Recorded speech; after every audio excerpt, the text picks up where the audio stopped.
today, officials announced charges following the death of 15-year-old Lennon Baldwin. He committed suicide, and officials say he was bullied. We have two reports tonight. Jen Maxfield looking at whether authorities are taking a closer look at bullying in schools. But we begin with Phil Lipoff with today's announcement. Phil? Well, the Morris County prosecutor announced today charges against 2 Morristown high school students and 1 graduate. The charges range from assault to robbery to making terroristic threats. He said what they did to 15-year-old Lennon Baldwin fits the textbook definition of bullying, but he stopped short at saying what they did caused the 15-year-old to kill himself. I believe that he was in an intimidated environment, that he was preyed upon.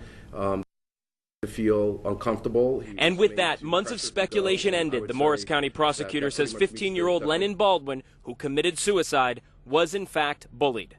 I think it perfectly and squarely fits within the definition of bullying. March 28th, the high school freshman was found dead here at his home. His family still displays his trophies in the window. He was a champion bowler. He loved skateboarding and animals. But prosecutor Robert Bianchi also says he was a victim of assault, robbery, and a pattern of harassment by 2 students at school and a 19-year-old graduate. The first incident a few weeks before his death, Lennon was assaulted at school by one of the juveniles. It was caught on camera. He was then threatened, told he must tell the school it was all a joke. Mr. Baldwin, following instructions, in fact did return to the school and reported to the dean of students that the assault that occurred the day previously was in fact a joke. But still, 3 days later, he was met by the juvenile who assaulted him, another juvenile, and 19-year-old Michael Conway. The 2 juveniles conspired to commit a robbery on Mr. Baldwin by taking by threat United States currency and telling him that it was punishment for what had occurred at Morristown High School. 2 weeks later, Baldwin killed himself. 500 people turned out for his funeral.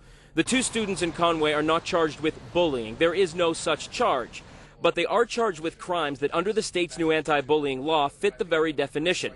As news of the charges spread through Morristown High School, those who knew Baldwin and those who just knew what he endured are happy those responsible are being held responsible. I think it should end. I think people need to stop. They need to think about what they're doing and the consequences that can follow. So the 2 high school students were picked up, then released into the custody of their parents. 19-year-old Michael Conway was arrested today. If convicted, he faces up to 18 months in prison. But this bullying legislation here in the state of New Jersey really focuses on the schools. They are mandated to report incidents like this to the authorities. We asked the prosecutor if Morristown High School did the right thing here. He said that's still being investigated. For now, we're live in Morristown. Phil Lipoff, Channel 7 Eyewitness News. Thank you, Phil. We are asking again just how prevalent is bullying in our area, and is enough being done to stop it? Eyewitness News reporter Jen Maxfield spoke with a legal expert, and she continues our coverage from Queens. Jen?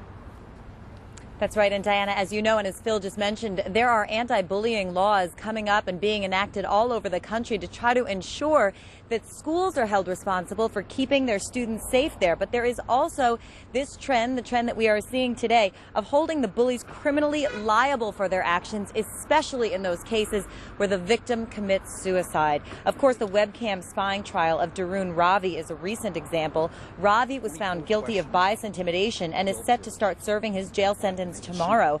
If bullies used to be punished in the principal's office, recently the trend has been to have police investigate the most extreme cases. In some cases, prosecutors can use existing hate crime legislation. In others, as in the one in Morris County today, you can see prosecutors using criminal statutes already on the books. One former prosecutor we spoke with today explains the recent trend. I think the whole cyberbullying epidemic is behind that. It used to be schoolyard name calling and it would be over.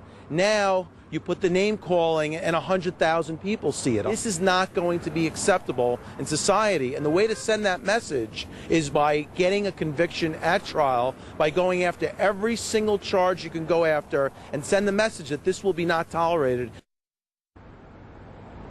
That's right. So again, prosecutors today faced with many different strategies when they do choose to charge these bullies criminally. That's the latest live from Queens. I'm Jen Maxfield, Channel 7 Eyewitness News. Thanks, Jen.